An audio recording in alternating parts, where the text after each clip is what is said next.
Isaiah 53. Who has believed our message, and to whom has the arm of the Lord been revealed?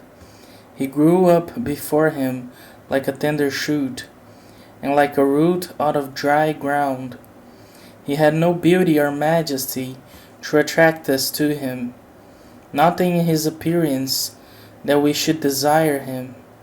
He was despised and rejected by mankind, a man of suffering and familiar with pain, like one from whom people hide their faces. He was despised, and we held him in low esteem. Surely he took up our pain and bore our suffering. Yet we consider him punished by God, stricken by him, and afflicted. But he was pierced for our transgressions, he was crushed for our iniquities. The punishment that brought us peace was on him. By his wounds we are healed. We all, like sheep, have gone astray. Each of us has turned to our own way, and the Lord has laid on him the iniquity of us all. He was oppressed and afflicted, yet he did not open his mouth. He was led like a lamb to the slaughter, and as a sheep before its shearer is silent, so he did not open his mouth. By oppression and judgment he was taken away. Yet who of his generation protested? For he was cut off from the land of the living. For the transgression of my people he was punished. He was assigned a grave with the wicked, and with the rich in his death. Though he had done no violence, nor was any deceit in his mouth, yet it was the Lord's will to crush him and cause him to suffer. And though the Lord makes his life an offering for sin, he will see his offspring and prolong his days. And the will of the Lord will prosper in his hand. After he has suffered, he will see the light of life and be satisfied. By his knowledge, my righteous servant will justify many, and he will bear their iniquities.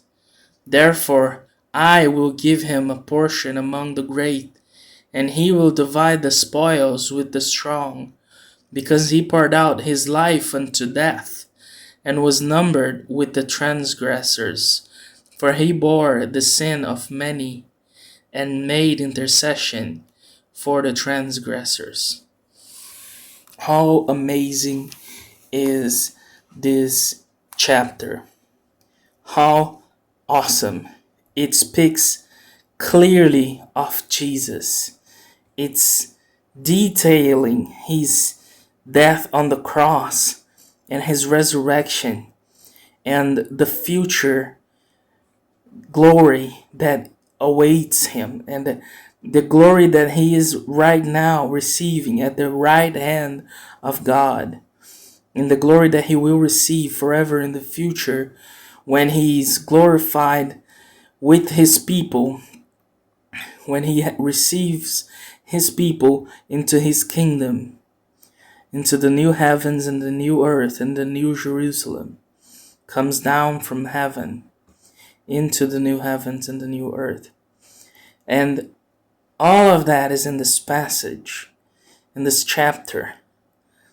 It is so powerful to know that God laid upon Jesus the penalty for our sin, and that through Christ we have salvation.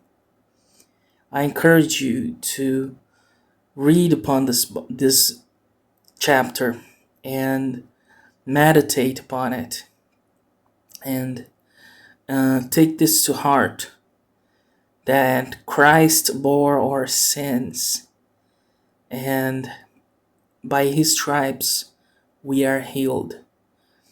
We have peace with God because of what he did on the cross. And thank you for everything. Thank you for watching. If you've watched this video until now, and don't forget to give a like, comment, share, and subscribe if you like the video. And thanks for all. God bless you.